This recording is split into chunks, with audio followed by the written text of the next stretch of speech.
we have Pasha Galashin from UCLA and Cornell, who will tell us about Amplituhedra and origami. Pasha. Thanks a lot for the invitation, and it's a really nice place to be here. So, yeah, I'm going to talk about origami, and I'm going to start with origami. For a while, I'm just going to pretend that we don't know any physics and just talk purely about origami. And as we speak, Artem is making some origami, so there's a live. Do I keep going? Okay. So there isn't much time because I gave it to him like 10 seconds ago, but yeah, he's going to show you this, what happens if you fold this picture. So this is an origami grease pattern, right? So by definition, you require that every face is a convex polygon. They're colored black and white in a bipartite way. And the main condition that it has to satisfy is called the angle condition. I'm writing some stuff down. Angle condition, which is just that so for every interior vertex, the condition is that the sum of white angles should be equal to the sum of black angles at B should be equal to pi. Okay. So every face is either black or white, so at every vertex you can count the sum of all white angles, and it has to be exactly pi. The same for black. And for the boundary, so there's going to be n boundary vertices for I between 1 and n. The boundary angle sums of the white eye and of the black eye have to be strictly between 0 and pi. And once this condition is satisfied at every interior vertex, you can then fold the picture. So you can. I'm not going to consider three-dimensional origami. I only consider two-dimensional origami, which means that they have to be flat folded. Okay, so you start with the picture. You don't care if you fold like this or like this, right? You just care that. So strictly speaking, the origami map is defined as a map from this picture to the plane, which preserves it's an isometry on every face, and it preserves the orientation of white faces and reverses the orientation of black faces. Okay, so you just sort of fold this picture across every edge, and then you don't care you don't actually care if this is possible to continuously fold in 3D. You just gotta go from this to this, and the entire picture gets folded into this beautiful bird that Artem is working on. So that's going to be the main object of the talk. And you could also think of the origami grease patterns in 4 dimensions, which is what I'm going to do. So basically, you think of these two pictures as two projections of the same picture in R22. It's Minkowski space R22. And so it's some kind of two projections of some two-dimensional piecewise linear surface. And I'm going to think of the Minkowski space in two different ways. So one way is it's just a product of two planes, okay? And then the Minkowski norm is going to be the square. The Minkowski norm is the square distance in one plane minus the square distance in the other plane. I call them T-plane and O-plane. All stands for origami. And so that's one way to basically, here's one vertex, here's one point in the space shown as two projections in two different planes. And here's another one. So I'm going to have these endpoints on the boundary. So they define some kind of contour. The boundary points to define a contour in R22. And another way to think of this Minkowski space is by think of it as the space of real 2x2 matrices, in which case the Minkowski squared norm is the determinant. It's a quadratic function of ABCD, with the signature is 2, and there is a simple linear map which connects one to the other. So I'm mostly going to be thinking in terms of pairs of planes, but sometimes it's useful to think in terms of matrices. And so as I mentioned, there is this boundary polygon, which I'm going to denote by P. So I should write it down. P is the boundary polygon, x1, etc. So it's a null polygon, so the difference, the Minkowski's distance between adjacent vertices has to be 0. And another way to think of it, if you prefer the matrix point of view, then you can get this polygon by fixing two planes, lambda and lambda tilde, are two planes in Rachmanian 2n, and then this difference squared has to be 0, so the difference as a matrix has to be of rank 2. I minus x I minus 1 is just by definition lambda I times lambda I tilde. So you take the ith column of lambda and multiply it by the ith column of lambda tilde transpose, so you get a two-vector matrix of rank 1. Okay. And yeah, so whenever I talk about one of these null polygons, typically I have lambda and lambda tilde fixed that define this polygon. And another condition that I'm always going to impose is this Mendel's sum positivity. So basically, if two vertices are adjacent, the square distance has to be 0, right? Because for every edge, for every boundary edge, it belongs to some face, and the origami map is an isometry on that face, so this distance is going to be between 5 and 6 is going to be equal to this distance between 5 and 6. But for all other pairs of boundary vertices, I require that the squared Minkowski distance has to be strictly positive. And that corresponds to the fact that the origami map has to strictly, it has to be one Lipschitz. So it has to decrease all the distances. Which is sort of obvious when if the polygon is convex, then you draw this line, and then as you fold, the line gets, the distance gets shorter and shorter, so it's going to decrease. Yeah? I'm just a little confused in the picture on the right. What if I look at it from a different angle? What determines, like, you're holding the bird like this, but you could look down at the bird, or is that a convention, or maybe I don't understand. Well, so the bird is flat, so I just put it. Oh, yeah. Okay, but what if I flatten it from above, like? But it's already flat. You don't. Is it already? Perfect. Okay.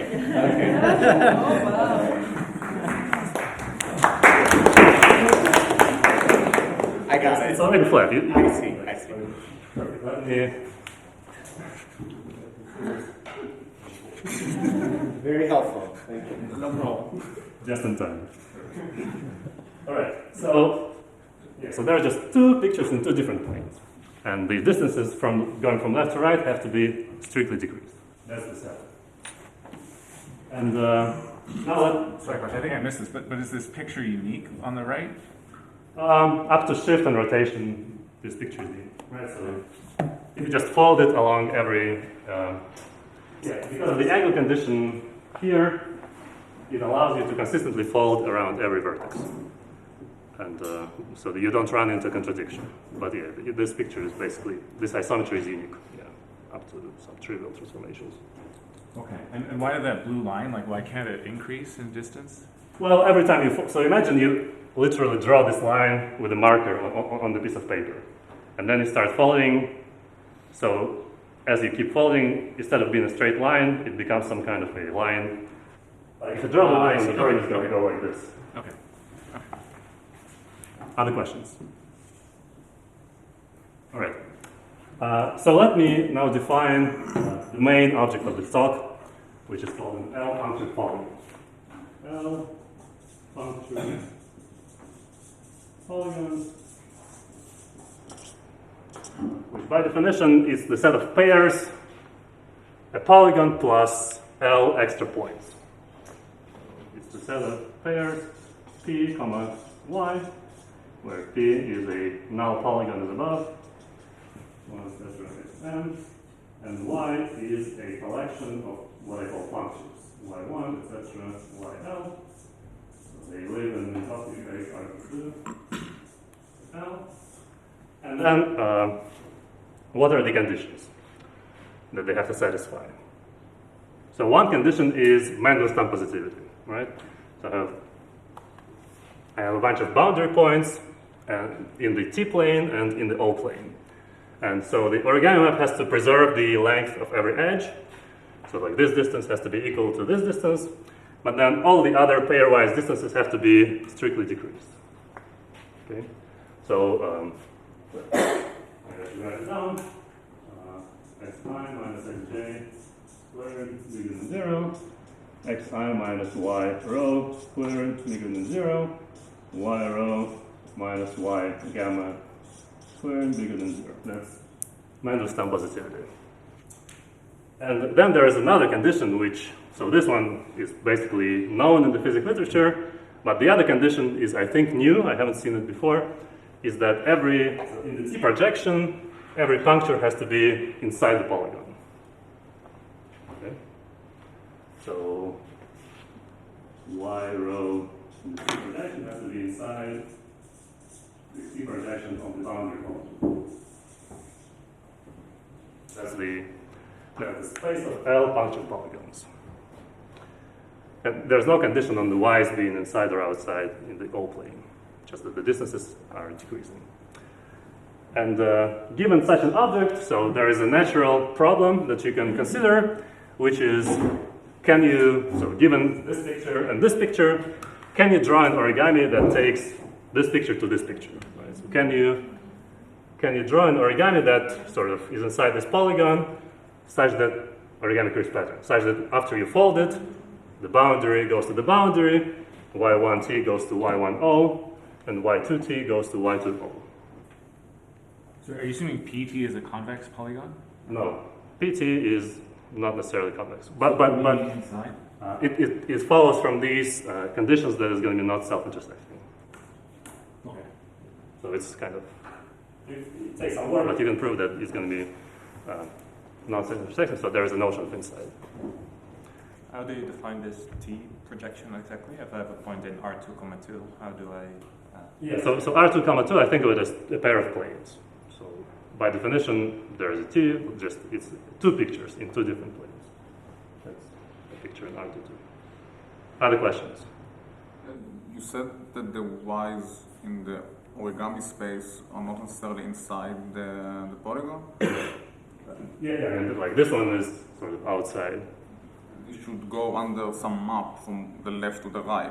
So but I mean the bird. So the boundary of the bird is does not encompass the entire bird. So some parts were inside the polygon, but once you fold, they become outside the folded part. So it's like on the boundary, but yeah, like this. The boundary is going to fold into this kind of thin shape. Okay. So that's the problem, and now let me give you a solution to this problem. So first of all, step one is you have to find these boundary angle sums. So remember, at the boundary vertices, I have white and black angle sums, and so they satisfy. First of all, if you sum them up, then they are going to give you the angle in the T-plane. But because the origami map reverses the orientation of all the black faces, the difference is going to be the angle in the O plane. So you have two equations with two variables you can solve, and so I'm going to depict these white and black angle sums by these little dashed rays. So by definition, a red folding ray is just a ray that splits every boundary angle into black and white, so that black is on the left and white is on the right. Yeah? In the OCP, is it necessarily like just two regions in every vertex? No. So in general, there could be, once you draw the origami crisp pattern, there could be several ones. But if you reverse the orientation of all the black angles at the boundary, the final angle is still going to be the difference of the two. Like, I mean, in terms of like the drawing. But... Yeah, for the drawing, I draw it as if there was just one white and one black. Yeah. And similarly, I define these blue rays as the same thing. So instead of white being on the right, white is now on the left and black is on the right. So I can recover these angles sort of uniquely from the geometry. And now I can actually present the algorithm, which may look familiar to some of you. In disguise, it's something you already know. So what does the algorithm do? You start by choosing an arbitrary boundary vertex. So you pick I between 1 and n, and you pick one of the two rays. So you pick one of the two n rays. Here I'm gonna pick this blue ray here. And then I'm going to start to deform. So my boundary vertex is going to start to move a little bit along this ray. So it kind of moves like this. And I have an analogy, which is that, so you should think of it as a little Spider-Man. So the Spider-Man starts moving along the ray, and as he's moving, he is kind of looking at all the other points, and so when he starts, all these square distances are strictly positive to all other points. And so as he moves, at some point he's going to notice that maybe the distance to one or to several points becomes 0. So the Spider-Man waits until one of these square distances becomes 0, and then he kind of shoots a spider web, or maybe several spider webs. So once you see that the distance is 0, you go like this, and then you draw a little edge to every, like in this particular picture, this square distance becomes 0, so this distance becomes equal to this distance here, and so you draw an extra edge. And then you repeat. So now you've got a new polygon with like fewer number of loops, and you just continue until you hopefully get an origami crease pattern at the end. And so the theorem is that this always works. Infinitely many steps. Infinitely many steps, yeah. So the entropy is always going to increase, and so infinitely many steps, yeah, I'm going to be done and get an embedded. Yeah, so the actual statement is that at least if your input data was generic enough, then after finitely many steps, you're going to see an origami crease pattern, which is going to satisfy the angle condition at every vertex, which is, in general, if you think about this condition, it's kind of tricky to satisfy this condition because once you move one vertex, all the angles around it are going to be messed up. So you have to, like, constructing these origami crease patterns is tricky. But the algorithm works. You said the algorithm might look familiar or might look like something else in disguise. Yeah. That's the other. This is W recursion. This is another recursion. Yeah. I'm going to explain this later. Yeah. For now, just think of origami. Yeah. And so I'm going to show you a YouTube video of how the algorithm is going to work. So here is, I just posted this video this morning, and so you start with the same picture, right? You have the hexagon, and then you pick this blue ray, and then the Spider-Man starts moving and shoots the spider web, and then he shoots another one from some other angle, and you just keep going until, and as you keep watching the video, what you should be checking is that, first of all, that the entire picture is always embedded, and then also that at every vertex that I have created, the sum of white angles is pi, and the sum of black angles is pi. Okay? So the algorithm runs for a while, and then you're done. So that's kind of a simple example with 2 loops and 6 particles, or sorry, 6 vertices and 2 punctures. And yeah, so I decided to show you a little bit of a bigger example. So here is 7 punctures. You may recognize the drawing by a famous artist. So that's my T-plane, and then so in the origami plane, I just randomly chose the 7 points to be completely symmetric. Okay, and so presumably the algorithm should, like, you can disregard all these lines here. The algorithm should just give you an origami crease pattern which takes these 7 points into those 7 points. And so actually, yeah, I added some epic music to the algorithm. So.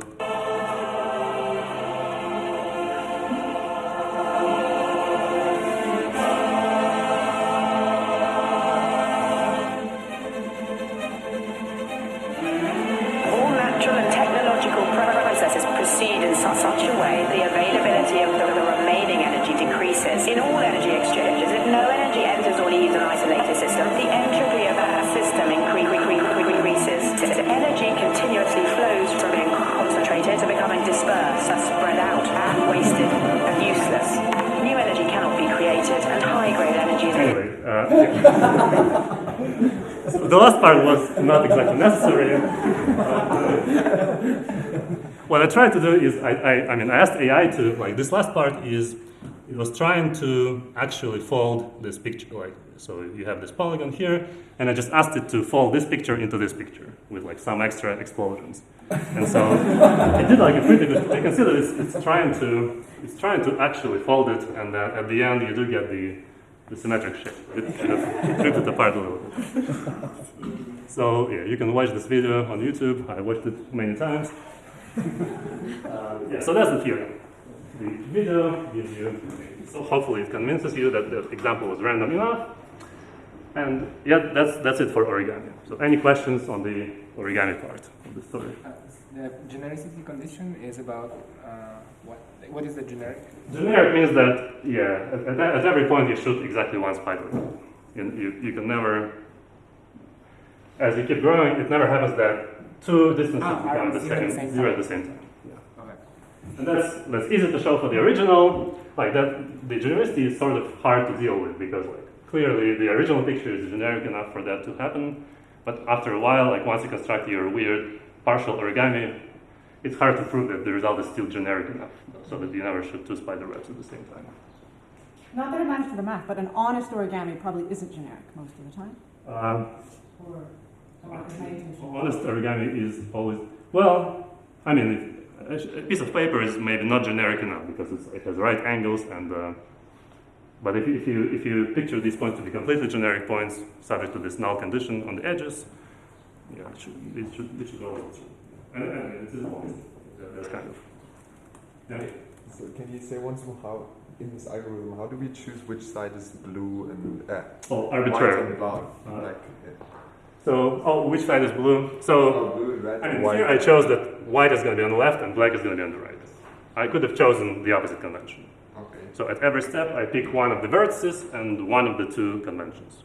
Okay, so at each step you can choose. Yeah. At each step, I choose randomly. Other questions? Like, what goes wrong if it's not generic? Well, I mean, the proof probably still works, but it's just more complicated. You have to shoot several spider webs, and yeah, I just haven't proved it. Okay. For non-generic, but I think, an example where you get something that's not. Yeah, I don't have a piece of yeah. The algorithm, as far as I can tell, the algorithm always outputs correct things. Other questions? All right. Okay, now let's talk about the Amplituhedron. So here's the conjecture from the original Amplituhedron paper that the BCFW cells triangulate the Amplituhedron. And so to remind you, what is this BCF? I'm assuming people know what the Amplituhedron is, but what are these BCFW cells? So you fix k, n, and l, some kind of positive integers or non-negative integers, and then the BCFW recurrence is going to give you a collection of L-punctured planar bipartite graphs in the disk. So, for example, for k equals 3 and n equals 6 and l equals 0, you get these three graphs, which are, so they're planar, bicolored in the disk, and because l is 0, there is no punctures in the interior faces. And so here's another example. When k equals 2 and n equals 4 and l equals 1, you have one punctured face here. So each of these graphs is going to have kind of n boundary faces plus one punctured face inside. And so these are some examples. The recurrence itself is defined as follows. So if you want to construct all graphs for a given k, n, and l, what you do is you try to split k plus 1 into k1 and k2, and n plus 2 into n1 plus n2, and l into l1 plus l2 in all possible ways. And actually, sorry, before that you have to make a choice, right? Before this appears, you have to choose one boundary vertex, and you have to choose a convention. So here I chose a white-black convention at vertex x2. Okay. So once this choice is fixed, now you can run the recurrence. And so you split the blob into two blobs in all possible ways, and then there's one extra loop step where you can, so this is called like a forward limit, where you draw the same bridge, but then you increase k by 1 and n by 2, and you decrease the number of loops by 1. And you put this extra punctured face inside of this edge. And yeah, so that's the BCFW recurrence from the textbook. And so for example, if you take this graph here for k equals 2, n equals 4, and l equals 1, so I'm just going to generate one graph. So maybe at the first step I pick this boundary vertex and I choose this forward limit step. So I put a puncture here, and now I have k equals 3, n equals 6, and l equals 0. And then I maybe choose another bridge over here. And so this 130 is just a white vertex. And this I can continue and choose a bridge over here. 230 is a black vertex. And this 240 is just a little square. So at the end you arrive at a planar bipartite bicolored graph. You can make it bipartite by contracting all these unicolored edges, and so you get this little box that I showed in the previous slide. But yeah, for this, you would get many more different graphs if you made some different choices. Yeah. Sorry, what does the punctured face mean? Well, it's just a face. I just mark some of the faces. But is it supposed to be part of the parametrization of a? Well, let's not worry about the parameterization yet. So yeah, you can just think of it just a planar graph where some of the faces I just marked by y1, y2 up to yl. Okay, and this is in the original like Amplituhedron paper. Well, there is instead of marking the face, they mark an edge here or something like they do something weird. It's not quite like that, but I'm just going to mark a face. Yeah, that for me that's natural to do.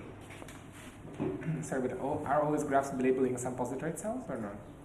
Well, they are not reduced. Right? These graphs with punctures are not. Because Yeah, so you're putting a reduced graph. Yeah, it's not reduced as just a planar graph, but if you I want to think of it as reduced once you puncture one of the if you think of this face as punctured, then this should be reduced in a sense.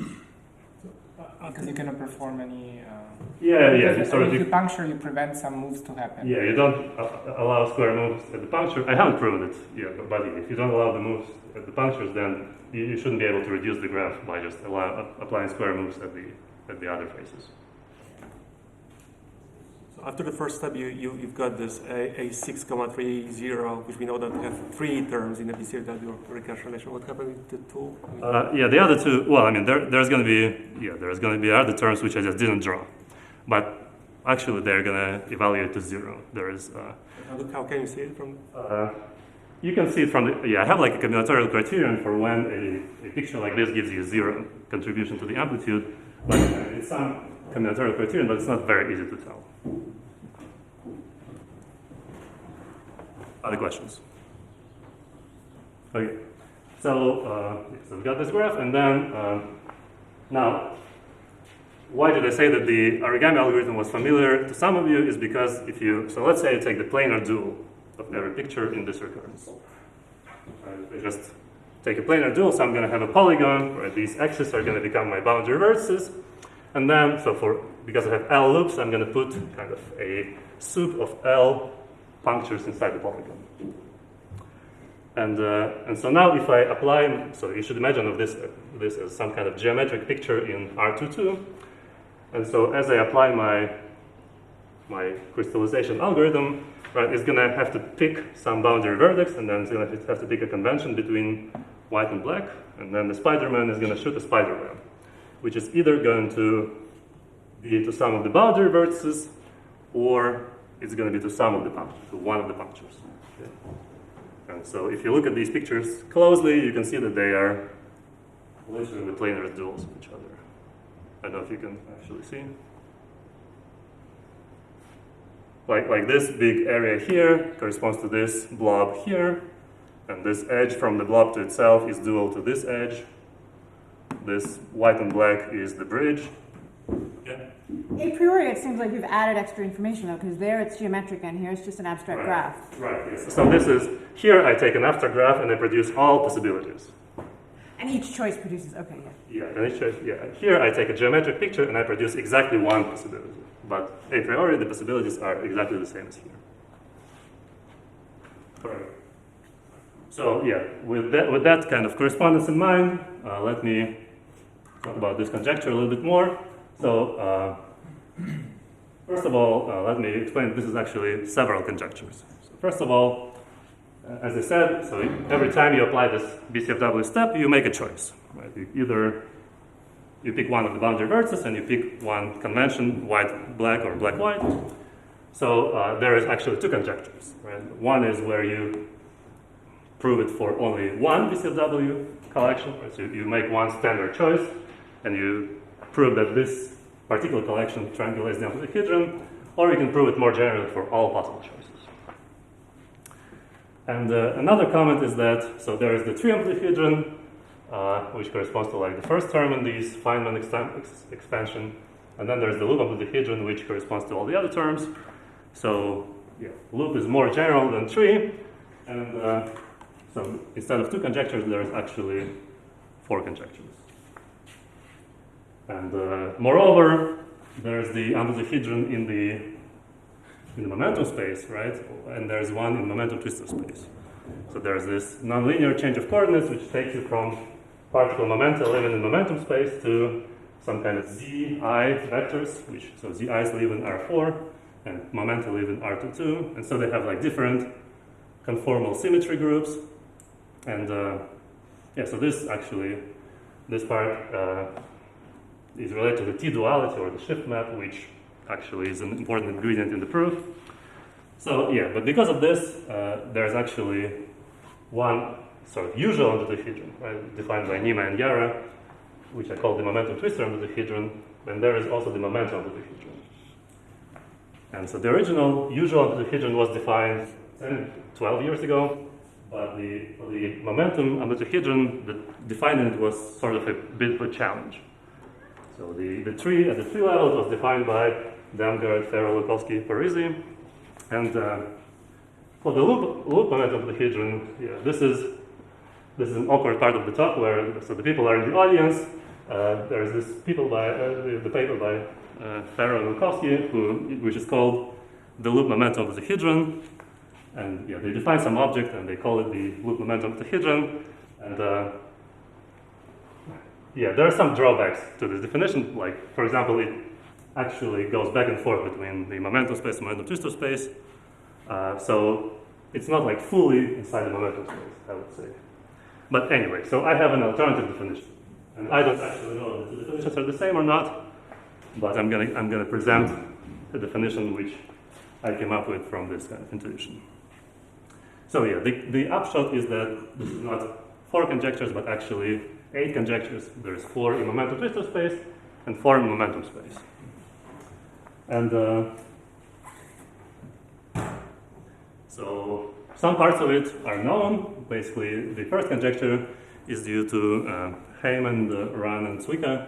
And this paper sort of came out of nowhere and was super impressive and surprised everybody. And then they teamed up with Lauren and Melissa and Matteo, and they proved the more general case that all, not just one standard case, but all BCFW cells triangulate the tree momentum twistor amplituhedron. And sort of separately, independently, I came up with this proof for the tree momentum amplituhedron of this paper here using origami. So somehow the tree story was complete and the loop story felt a little bit out of reach maybe. And yeah, so I gave a talk about this in Princeton in November, and Nima asked me like, well, this should work for loops as well. And I was like, yeah, probably, and because I never thought about loops even, but yeah, I've thought about them a lot since between November and right now, and so the claim is that yeah, indeed, it works. So all 8 of these conjectures are actually.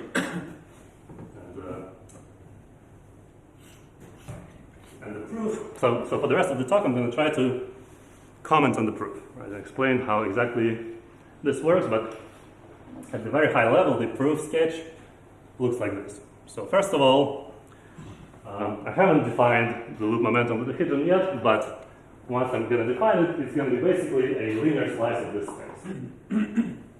In some sense of the word linear, this is actually, you can think of this space of L-function polygons as the momentum amplituhedron.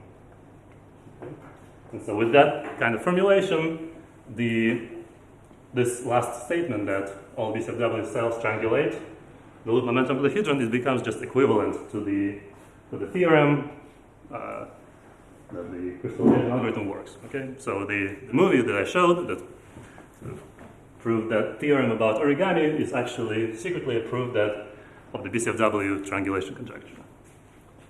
And moreover, once you kind of understand things from this point of view, 4 and 8 become equivalent. So the most general statements in this list are 4 and 8, and you can show that they're actually equivalent, which is something I didn't realize before, but yeah, this part is the most recent one. And yeah, so the entire list is true.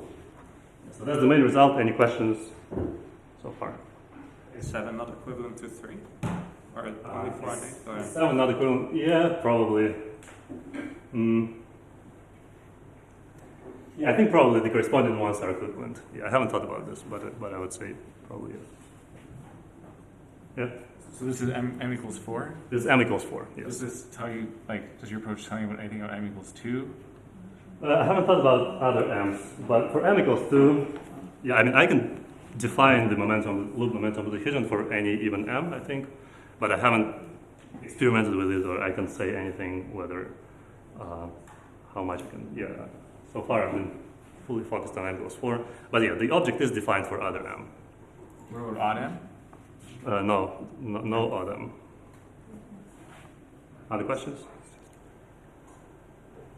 Will you explain the last point? Like, I'll start with the last point. Okay. Yeah. So how do you tell that 4 and 8 are equivalent?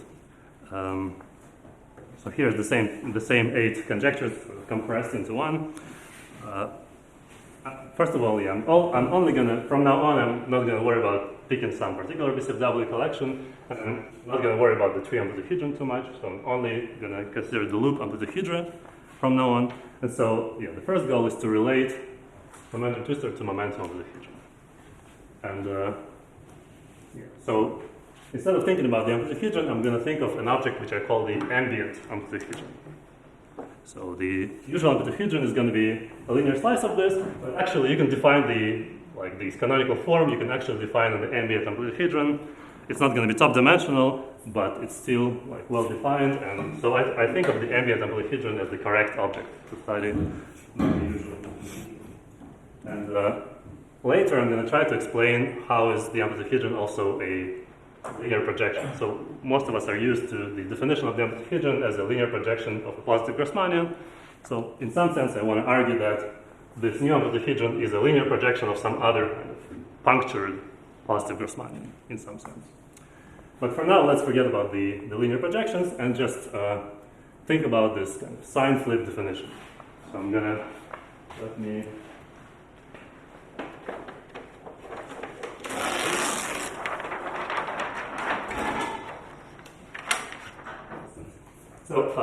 the sign flip definition of I'm gonna start with the usual amplituhedron that we're all familiar with.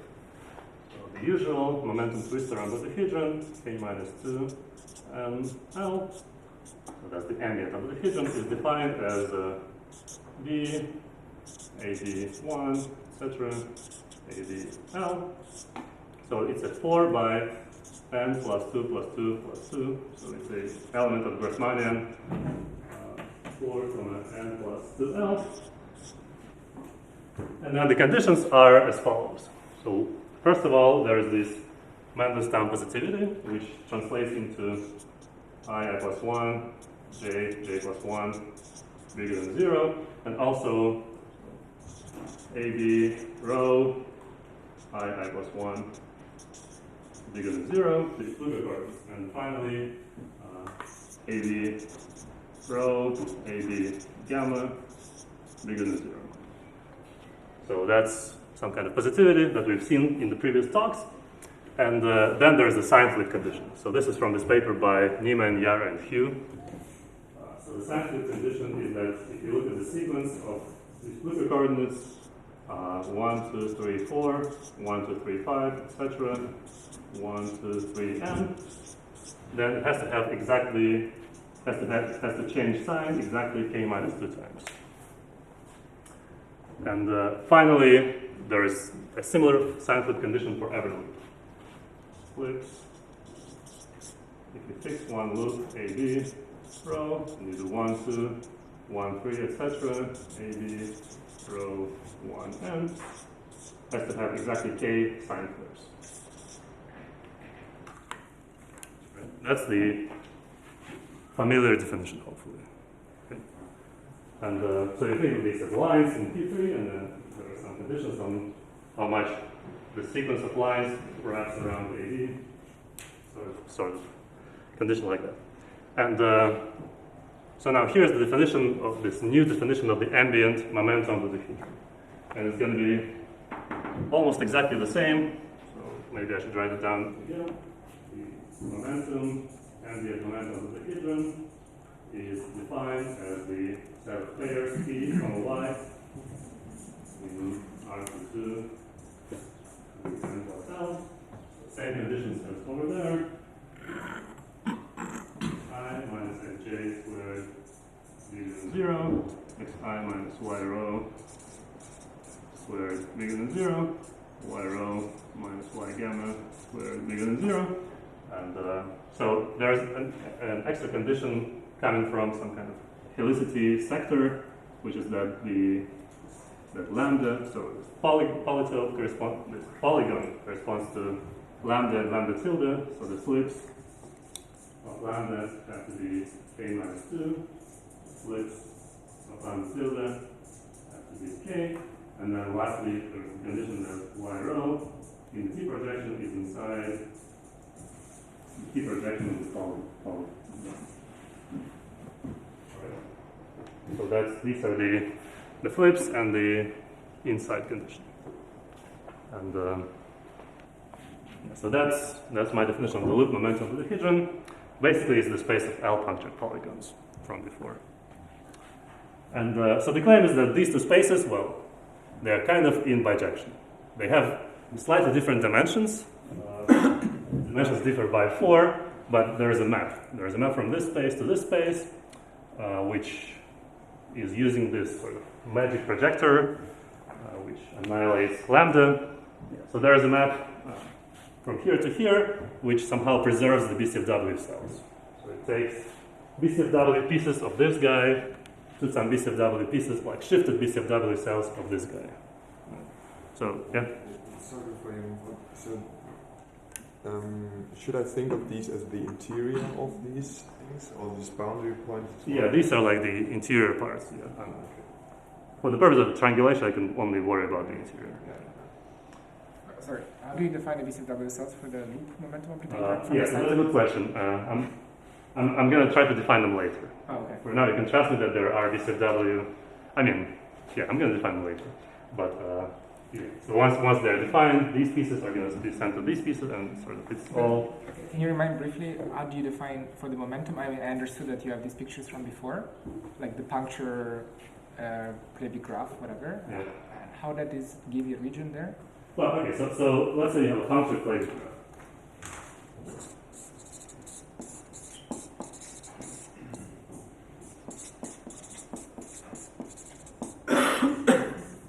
And then it has a puncture over here. And then so you can consider all possible origami cruise patterns which are planar dual to this graph. Okay. And then, so each of them is going to give you 5 points in R2. So that's the region that you define. It's like the generalization of the T embedding? Well, I mean, yeah, these are exactly T embeddings. Yeah, I'm going to mention those papers as well. Yeah, but that's basically it. Yeah. Is this projector on the level of BCW cells that correspond to T-duality? Yeah, so this map is related to T-duality in some sense. It's, yeah, like this projector. I realized in my paper that this projector literally gives not just the combinatorial T-duality, but actually the geometric T-duality between these spaces. Yeah. Can you just do something about like consecutive brackets of lambdas? I plus 1 larger than 0. Yeah, so the lambdas are, yeah, because of the positivity conditions, you can use the little group to make the brackets positive. I plus 1, and for lambda tilde, you can just rescale lambda tilde to make them automatically positive. And yes, I mean, in the paper, I usually add the conditions on lambda on the brackets just into the definition. So you can always assume that this is just the brackets are I plus 1 positive, I plus 1 positive. This is like secretly part of the definition. Is momentum conservation like manifest in some sense in this definition? Yeah, so the momentum conservation, this polygon P, right, is just it's a contour in R22, and the edges are the particle momenta. So they sum up to 0 because the contour is closed. And also, yeah, lambda tilde are perpendicular, always perpendicular to planes, so the momentum conservation is there. Yeah. Maybe I'm, oh, sorry, we were in the line of sight. Maybe I'm being too greedy. Is there any origami interpretation for non-BCFW tiles? Well, I don't know any non-BCFW tiles, but if you show me one, I can try to. Okay, like this Furion. Yeah. I don't know. Yeah, I can try to. Yeah. Okay. Let's just take loops being 0. Mm-hmm. The momentum amplituhedron and usual amplituhedron have different dimensions. So I'm not talking about ambient, but they have different dimensions, and sometimes one is bigger than the other, and sometimes it goes in the other direction. So I'm just trying to think about Yeah. So. BCFW, given that sometimes the first one will have bigger dimension than the other, and sometimes it will have smaller dimension than the other. So it must be something to do with you're using the ambient space without taking that linear slice. Yeah. So you prove the triangulation for the ambient space, and then the slices. Yeah, maybe the slices are going to have different dimension, but for the slices, it just follows as a corollary. If the big space is triangulated, then anytime you make a generic slice, it's going to be triangulated as well. Yeah. But the map, if you enter the Z matrix and the lambda tilde matrices into the equation, this correspondence becomes more messy. And I have some conjectures for that, which I'm trying to prove, but yeah, that's. The other thing is that, you're assuming the thing isn't actually in the Grassmannian, but there are more actions that, AB is not, so on the AB, the dimension drops there because it's not the full Grassmannian. It's like you have to mod out by many actions there. Yeah, this dimension is actually after you mod out by GL2 item on each line. Yes. That is already taken into account. Yeah, that's taken into account. Yeah, sure. I see. You get 4 extra dimensions for every loop, so there's like 4L. Yeah. And then for n minus 12 is hopefully the dimension of GR for n. So how does the function compare to the one that we have with Livia? We have also k minus 2 flips on lambdas, and we have k flips on slightly different objects. We don't use lambda tildes for the loop part, but there's some products of lambdas and these distances between y's and x's. I don't know how it compares to your definition. You would have to tell me, because I don't fully understand your I tried reading your paper and I couldn't fully understand what's going on. The ingredients are kind of very similar. It's equivalent. This is literally the definition that we give in the dual space, the momentum amplituhedron. We don't use lambda tilde, so... No, we do, because we just take a point in the tree-level amplituhedron, and then we define the loop part in the exact same way as these do. It's the same. This is part of the discussion. We should probably not look in detail, but it looks very similar to what we have. Okay, very similar. All right, sure. I hope that it's equivalent, but I don't actually know. Yeah. Sorry, Pasha, in this P, are you assuming xi minus 1 squared is 0? Yeah. So the edges are always okay. All the other ones are strictly positive. So this square, the bird origami crease pattern, this would not satisfy positivity because you have multiple. No, the bird does satisfy positivity. Oh, it does. Okay. I think it does. Yeah, because when you have 2 edges which are straight, they're still going to be folded. Once you fold them, the distance decreases. Okay. So it's okay to have P to be not generic like that. Yeah. Well. Yeah, generic is a particular notion which, for the bird it doesn't have this shooting 2 spider webs. I don't think it's going to happen for the bird. And so this is the same dimension of the universal momentum amplituhedron, where you have lambda belonging to the Grassmannian 2, n, lambda tilde belonging to the Grassmannian 2, n, up to momentum conservation. There should be, for L equals 0, the same. Okay. Yeah. Okay. For L equals 0, they should become really. Yeah, so this in some sense is the universal. The other is just the Grassmannian for command for the standard momentum. Yeah. So you got for n minus 16 is the dimension of the other, for n minus 12 is. Okay, so it's a kind of the universal. I thought we called it G amplituhedron. Sorry, it was the G. Yeah. No, the universal is when you vary Z as well. So yeah, sorry, it's a G. And Thomas and I also have a universal amplituhedron, which, I was trying to pick a name, and I'm not sure if I did a good job, but ambient is probably another name. All right, shall I move on? Yeah. So yeah, you have this theorem, and then the corollary is that the two BCFW triangulation conjectures are equivalent. You can actually, from now on, I'm just going to work with the momentum amplituhedron, because for the other one, it's going to be open. And so here's the same definition of the ambient momentum amplituhedron using sign flips.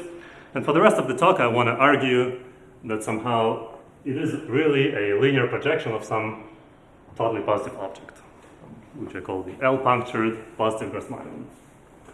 And so as we discussed with Matteo, let me give some kind of preview of what this map is like. Basically, if you choose any L-punctured Pleiadic graph, then you can consider all possible embedded -time positive origami crease patterns of the planar dual of this graph. So just they are defined on the faces of the Pleiadic graph. They map into R2-2, and so you generate all possible origami crease patterns, and then you just forget. So you only remember the punctures and the boundary vertices. You just forget the location of all the unpunctured faces, and so you get an L-punctured polygon, which is a point in this space. So this gives another, basically another definition of this space is that it's the image of this map for all possible L-punctured Pleiadic graphs and all possible origami crease patterns of those Pleiadic graphs. And so in particular, every L-punctured Pleiadic graph gives you a piece of this space. Yeah? Sorry, is there a top cell or something? Or are there more? I guess, yeah. I mean, there is a paper about the one, for L+1, where they claim, I think there are more top cells, but I was wondering, like, yeah, I mean, because you're taking just the unit of everything, but like, they have different the images that might have different dimensions, or they all have top dimension? Like, how do you see the dimension of the image from? Well, the images of the BCFW cells have the correct dimension in this space. Oh no, but I mean, you want to have some kind of. I mean, like that space in this space, I'm not sure. I don't the think certification as a cell. I mean, not as a cell, but like is a set of graph that corresponds to some dimensional. Yeah, I think I understand your question. Like, is there a top cell in here? Like in this, is there the biggest reduced organic crease pattern? And I don't know the answer. With if you fix L punctures and boundary vertices, I don't know if there's a top cell or. Sorry, are you thinking about the BCFW cells as something that is lower dimensional inside that space, or no? Inside the GRL, or? Yeah, I would say they're lower dimensional. Yes, BCFW cells are lower dimensional. They should have the same dimension of the image. As the image, yes. For the image, they have the same dimension, but for the pre-image, they have. Yeah, exactly. Okay, so it's not clear exactly. It's unclear whether the pre-image has a top cell or not. So you can realize this space as either using sign flips or as an image of a map, but then the problem is, first of all, like this second step here, generating all possible origami crease patterns, it seems hard, right? It's like, how do you come up with like at least one point in here? And another question is, in what sense is this a linear map? So I want to try to answer these questions as much as I can. And I'm going to start with the first question. So how do you systematically generate an origami crease pattern?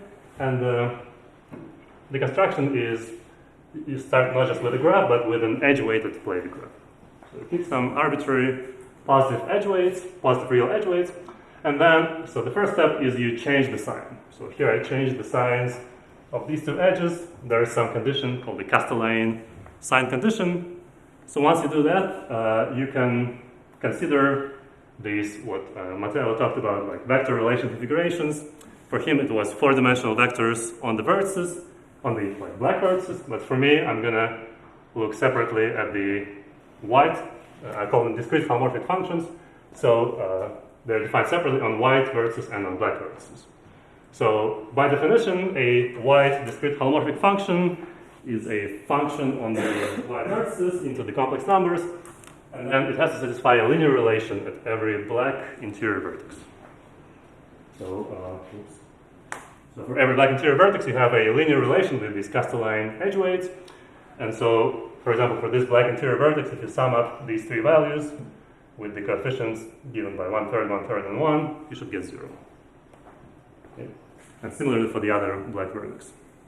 Now, you can also consider a black discrete holomorphic function, which is defined on black vertices, satisfies the linear relation for every white vertex. And so they form like two separate linear subspaces. And so what I'm going to do is I'm going to pick a pair. So I'm going to fix one white discrete holomorphic function and one black discrete holomorphic function. And I'm going to define what is called Kenyon-Smirnov primitive. So it's going to be, that's how you construct an origami crease pattern. It's going to be a map from the faces to R to 2. And it's defined up to global shift by a constant. So the way it's defined is I specify an increment across every edge. So whenever I cross an edge, the difference between the two values, so the values are going to be complex numbers, and the difference is the product of the three numbers you see written on the edge. So for example, if you go from 1/3 to 2, the difference is 5/3, which is the product of 1/3 times 1 plus 2i times 1 minus 2i. Yeah, so, and this is consistent. So as you go around any white vertex, this lambda white is going to be fixed, and then the rest are going to satisfy the linear equation here. So the monodromy around every white vertex is 0, and similarly for black vertices, so it gives you a well-defined map into the complex plane. And if you want to define the origami map, all you have to do is you have to conjugate the white holomorphic function, because that corresponds to changing the orientation of all black faces. So once you fix lambda white and lambda black, you get this map H. And so this Kenyon-Smirnov primitive was originally studied by Kenyon in the work on the dimer model, and then Smirnov later used it to prove conformal invariance for the Ising model. And then later these KLRR and CLR papers related this to origami crease patterns, and that's how.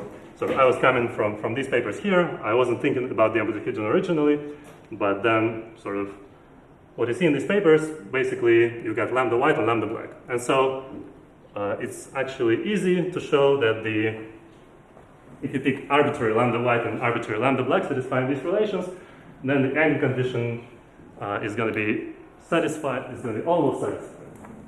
So the angle condition is that the interior angles sums around each interior vertex have to be equal to pi. So this is going to be true, except that sometimes it's going to be not pi, but 3 pi or minus pi. Like the entire picture is not going to be embedded in general.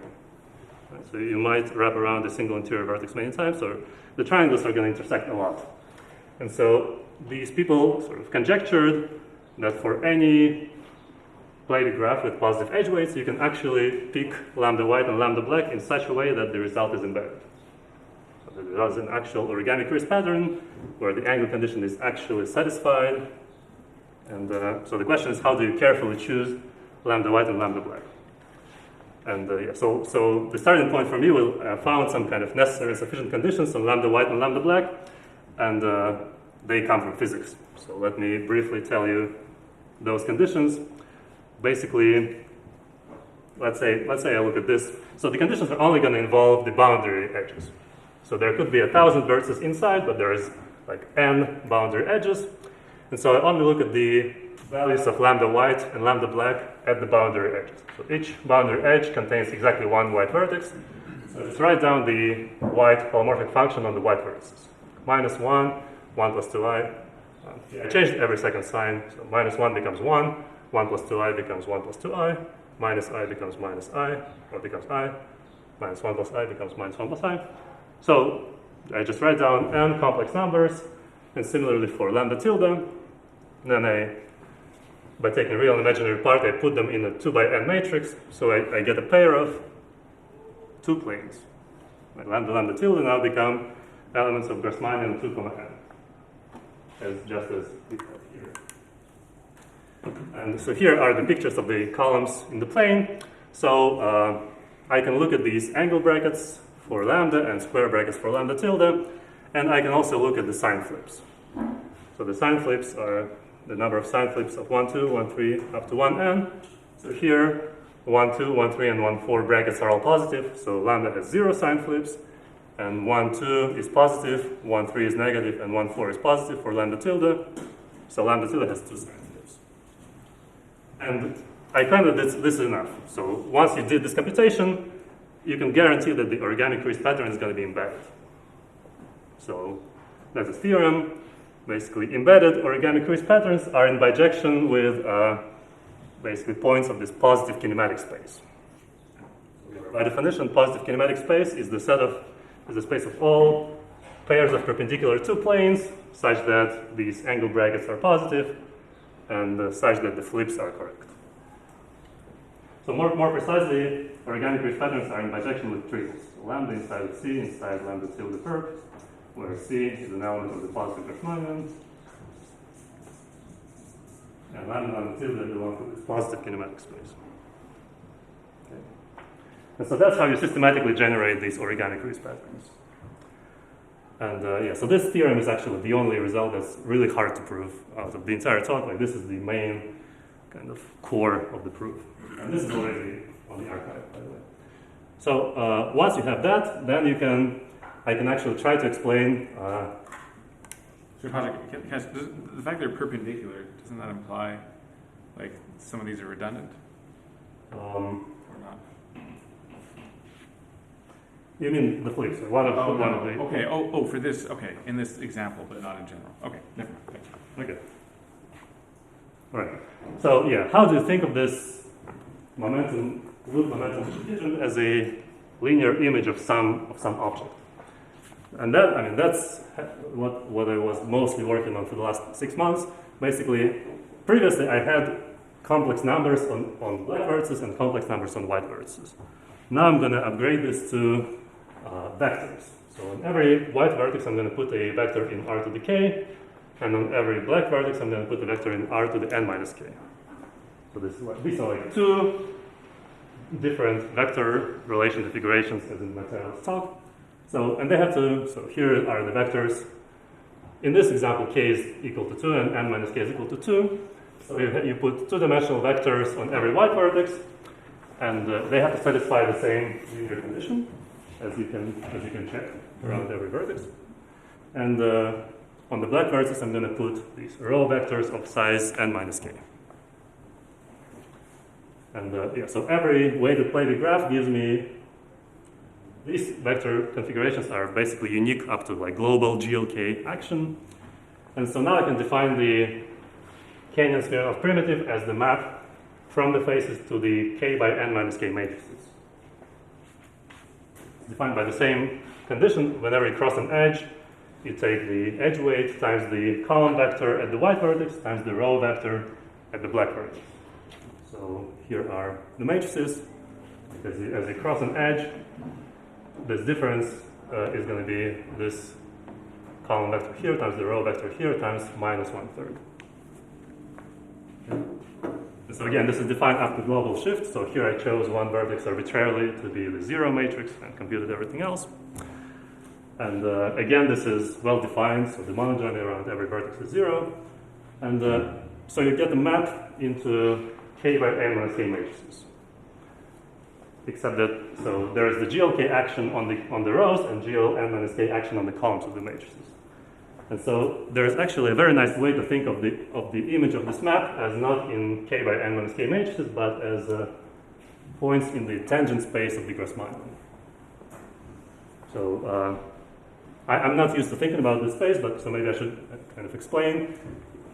So C is a point in C. The Grassmannian is a manifold. Okay. Maybe I should. Let me go here. So the Grassmannian is a manifold. It's a smooth manifold, and C is a point.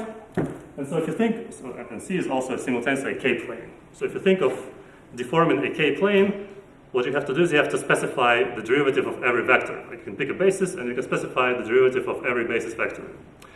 But the derivative is only well defined in the perpendicular direction, right? Because if you go inside the plane is not going to change. So the tangent space is basically the space of linear maps from C to C perp. Right? That's for every basis vector, specify its derivative. And H these k by n minus k matrices are precisely objects of this type. So there's like a completely canonical way to think of H as mapping. Every edge-weighted Playback graph comes with a well-defined map into the tangent space of the Grassmann. So there's the tangent plane here, and inside of this tangent plane, basically there is a two-dimensional discrete surface which sends your Playback graph into this tangent plane, defined up to shift.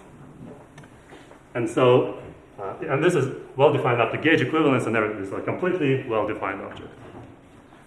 And so that's what I want to take as my L-punctured positive Grassmann. I have a map from L-punctured weighted Playback graphs into every one of them gives me a point in the positive Grassmannian defined by the boundary measurement map, but it also gives me a point configuration of n plus L points in the tangent space. And so let me denote this ambient variety. This is the space of all n plus L point configurations in the tangent space of C. Okay. So, sorry, Pasha, C is what you get from the boundary measurement map. Yes, C is the boundary measurement map. But it's also known as if you restrict every one of these to the boundary, like you get a sequence of n vectors in Rk on the boundary, that's the same matrix. And so I'm considering these n plus L point configurations in the tangent space at C. And so by definition, the L-punctured positive Grassmannian is the image of this map. So you take all possible L-punctured weighted Playback graphs, you run this construction, it gives you a well-defined point in this kind of n plus L punctured tangent bundle to the Grassmannian. I'm not sure how clear I'm being here, but anyways, there is a nice algebraic variety, and inside of it we have some kind of totally positive set of things realizable by Playback graphs. Is there any more concrete way or simpler way to define L? Yeah, that's a great question, and that's what I've been trying to do for months, and so far, no.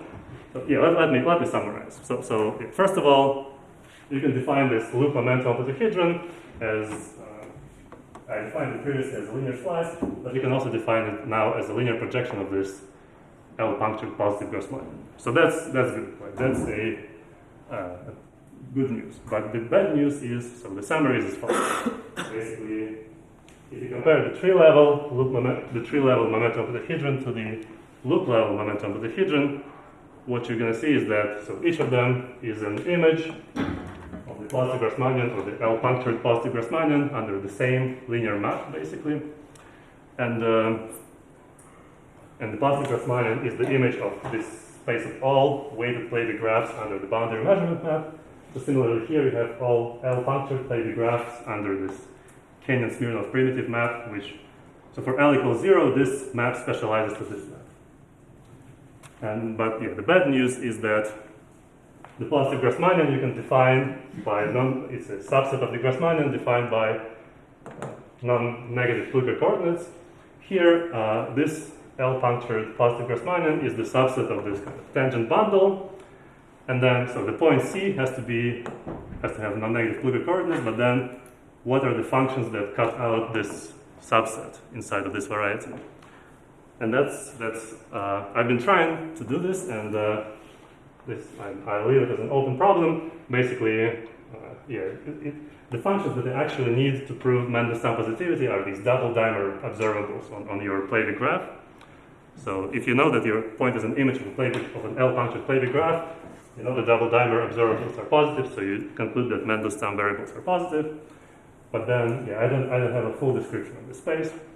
And also, it's related to the Fock-Goncharov higher Teichmüller theory, because there, like if you pick a punctured disk, right, they define some totally positive object for every surface. So you can specialize to a surface with like L punctures, to a disk with L punctures. And so, I've been talking to Goncharov about this, but so far I don't have a full description of this space by inequalities. And that's it. Thank you very much.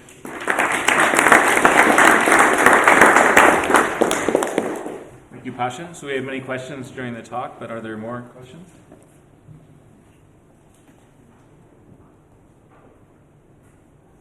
Yeah, Mark? Well, 2,2 signature seems to be crucial for your doing. Is it a problem that physics is in 1,3 signature? It's not a problem for me. But yeah, I wouldn't be able to generalize this too. I mean, usually physicists have a way to switch between 3,1 and 2,2 kind of easily by just working over complex numbers. And yeah, for me, it is very important that 2,2 is the correct signature, because that's like total positivity has a ambient complex variety, and inside of it you have a totally positive real part. And so to define the complex algebraic variety, you don't really care about anything. But if you want to find the totally positive real part, you have to pick the signature correctly, so to speak. Yeah. Can you say something about cluster structure? We heard a lot about cluster structure from materials. Yeah, that's a great question. I've been. And what your thoughts, maybe speculation. I've been listening to Lauren and Matteo talk about this, and yeah, so far I don't understand. Yeah, there should be. So there's cluster structure on Grassmannian 4,n. So there should be cluster structure on the space of these perpendicular pairs of lambda and lambda tilde. And so those cluster variables should be compatible. But yeah, I don't know what cluster structure is over here. I can sort of, like, by looking at my algorithm, I can actually write down the facets of BCFW cells. So I can recursively write them down, and I haven't actually looked at them too much. But yeah, so this cluster compatibility definitely should be there.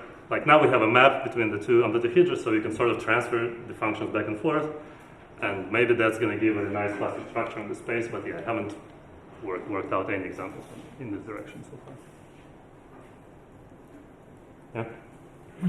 Does your proof give any insight on proving that the sign field description is the same as the original description in the momentum twister Amplituhedron?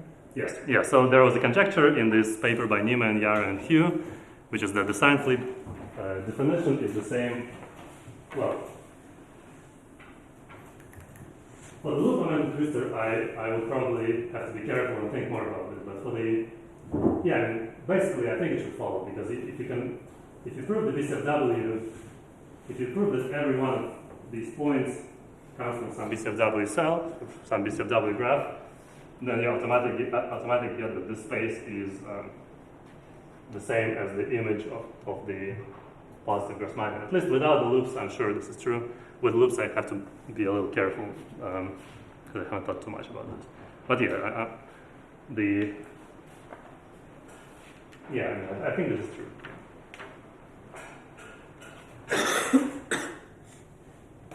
So Kodama and Williams, metric Plavit graphs and associate, kind of interpret them as solitary waves, which are solutions to the KP equation. Mm-hmm. Do you know if the associated origami crease patterns have any interpretation in terms of these waves? No. I don't know. I feel like they're objects of different nature, because like this, for origami you have this interior angle condition, but for solitons you have the condition that the vectors sum up to 0. Yeah, it's a different balance condition where the three edges which meet at the vertex have to sum up, the vectors have to sum up to 0. It's more like a tropical sort of line, I guess, is one way to think of it. And so it's an interesting question. I don't know, maybe there is a relation, but I don't know.